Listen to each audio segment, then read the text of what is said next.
করি তোমরা 4 নম্বর কোশ্চেনটা পুরো ক্লিয়ারলি বুঝতে পেরেছো। 5 নম্বর কোশ্চেনটা, if z is a function of x and y and এটা তোমাদের গিভেন আছে, তাহলে বলেছে এটাও আবার পার্শিয়াল ডিফারেন্সিয়েশন থেকে এসেছে del z by del x কত। দেখো আমি একটা কথা বলি, যেহেতু z তোমার x এরও একটা ফাংশন y এরও একটা ফাংশন, বাট তোমাকে কোশ্চেনে কি চেয়েছে z del z by del x, তাহলে এখানেই একটা ব্যাপার আসবে, একটু বাদে আমি দেখাচ্ছি কি ব্যাপার আসবে। ফাইনালি আমরা আগে এটা লিখে নিই। দেখো কি করতে হবে, টেকিং log both sides, এটা এক নম্বর ইকুয়েশন বললাম, ইকুয়েশন নাম্বার 1। তাহলে taking log both side equation number 1, equation number 1 এ যদি both side এর log কে তোমরা নিয়ে নাও তাহলে কি দাঁড়াচ্ছে,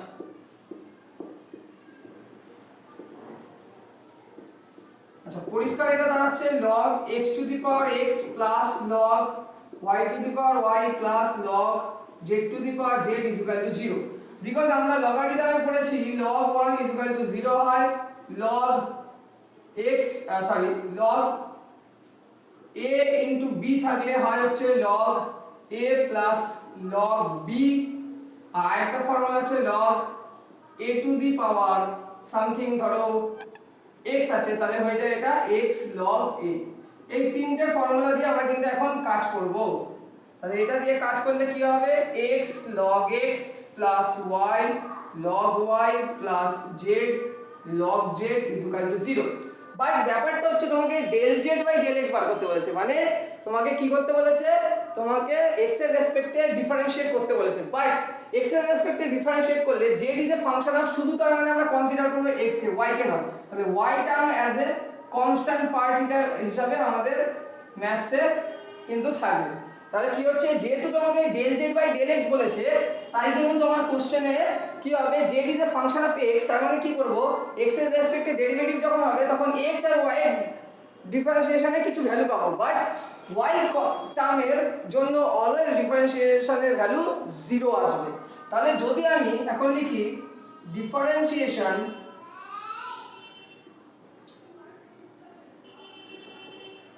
with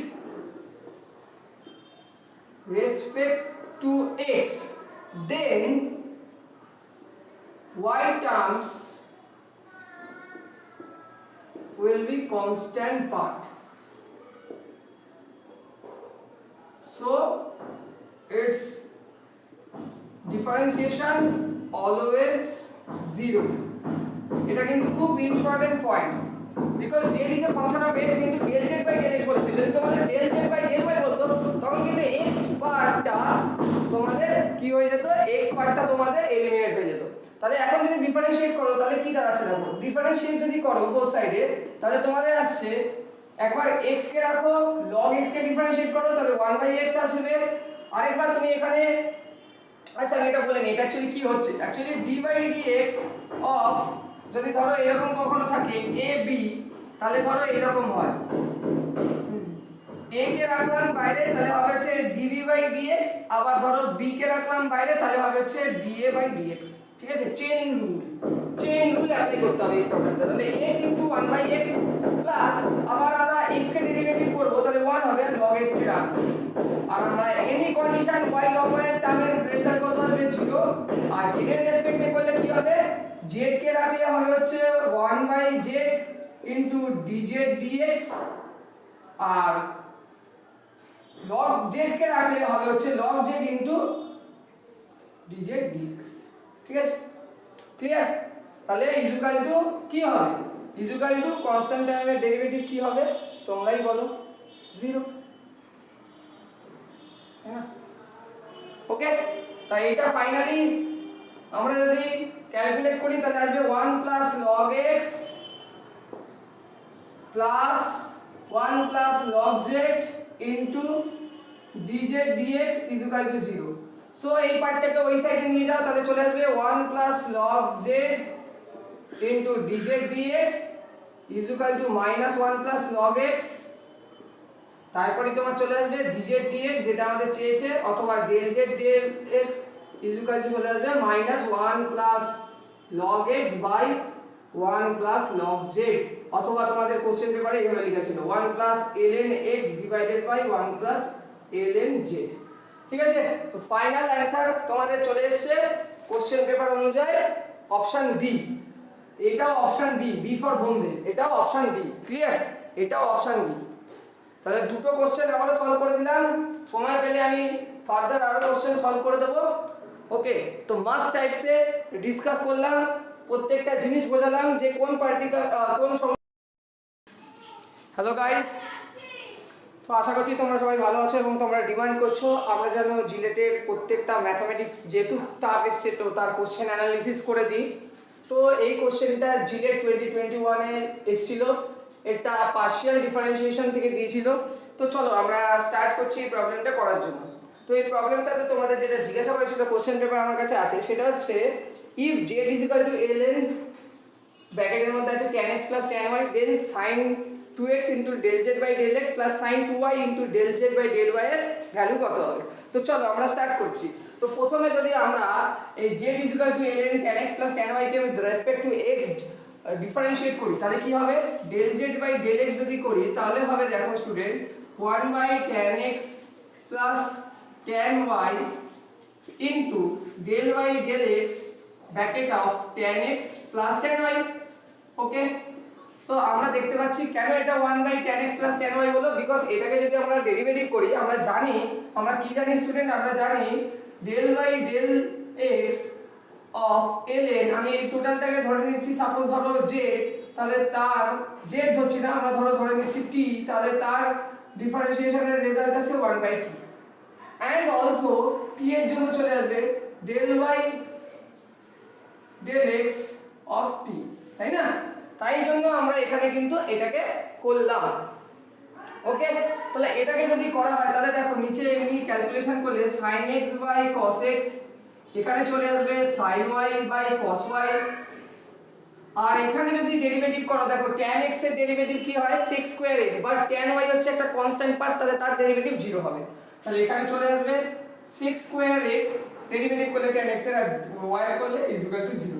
তো ফাইনালি আমরা সমস্ত কিছু করার পরে কি রেজাল্ট পাবো, ফাইনালি তোমরা বলবে কি রেজাল্ট পাবো। দেখো ফাইনালি আমরা যে রেজাল্টটা পাচ্ছি সেটা দেখা যাচ্ছে নিচে চলে আসছে sin x cos y plus cos x sin y, আর উপরে চলে আসছে sec²x into cos x into cos y। ওকে, তো এই যে তোমরা বুঝতেই পারছো sin a cos b plus cos a sin b actually car formula হয় sin a plus b। তাহলে এখান থেকে আমরা লিখে দিতে পারি sin x plus y। ওকে, আর উপরে কি হচ্ছে দেখো এখানে একটা cos x আছে আর sec²x মানে 1/cos²x, তাই না? তাই তো, তোমরা এটা বলো। আমরা এটাও করতে পারি অথবা এটাও করতে পারি, কি আমরা করতে পারি কি sec² কে আমরা লিখলাম, দেখো sec² কে sec² রাখলাম, আমরা cos কে লিখতে পারি 1/sec x লেখা যায় into cos y। তাহলে এখান থেকে যদি এটাকে কাটো তাহলে কি হচ্ছে, রেজাল্ট চলে আসছে sec x cos y divided by sin x plus y। তো ফার্স্ট আমরা এটাই বার করলাম, এটা উইথ রেসপেক্ট টু x আমরা পার্শিয়ালি ডিফারেন্সিয়েট করলাম, z = ln tan x plus tan y কে রেজাল্ট আসলো আমার এটা। চলো ফার্দার আমরা কি করব, ফার্দার আমরা y রেসপেক্টে করব। তো y রেসপেক্টে করা সেরকম কিছু ব্যাপার নেই, তোমরা বুঝতেই পারছো y রেসপেক্টে করলে কি দাঁড়াবে, আমি আর দেখালাম না। দেখো del z / del y এর রেসপেক্টে যদি ডিফারেন্সিয়েট করো তাহলে তোমার কি আসতে চলেছে, তোমার নিচের টার্মটা তো সেম আসবে, বাট উপরের টার্মে শুধু sec²x এর জায়গায় এখানে sec²y আসবে। তাই আমি আর এটা করে দেখালাম না, সেম মেথড, একটা করলেই তোমরা কিন্তু এক্সামে আর একটা জানতে পেরে যেতে, তাই জন্য আর কোনো চাপ থাকতো না তোমাদের। cos y ডিভাইডেড বাই এটা কিন্তু দুটোর ক্ষেত্রেই সেম আসবে, ডিনোমিনেটর পার্ট দুটোর ক্ষেত্রেই পার্শিয়ালি ডিফারেন্সিয়েট করলে with respect to x or y দুটোর ক্ষেত্রেই সেম আসবে, শুধু উপরেরটা চেঞ্জ হয়ে তাহলে আসছে sec y into cos x divided by sin x plus y।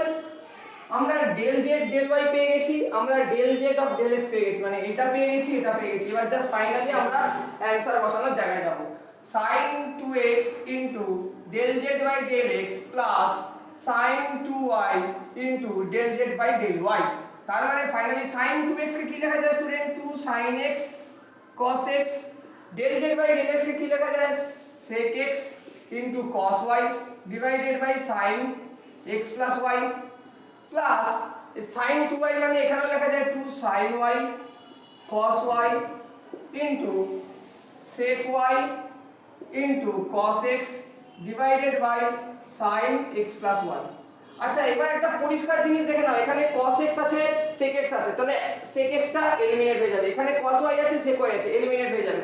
তাহলে ফাইনালি যদি দেখতে চাও তাহলে 2 কমন নিলে উপরে কি পড়ে থাকছে দেখো, এখানে cos এটা উঠে গেলে উপরে পড়ে থাকছে sin x cos y plus এখানে পড়ে থাকছে এই পার্টটা থেকে sin y cos x আর নিচে পড়ে আছে sin x plus 1। ফার্দার তোমরা পরিষ্কার দেখতে পাচ্ছ এটাও sin a plus b এর ফর্মুলা, তাহলে 2 sin x plus y divided by sin x plus y।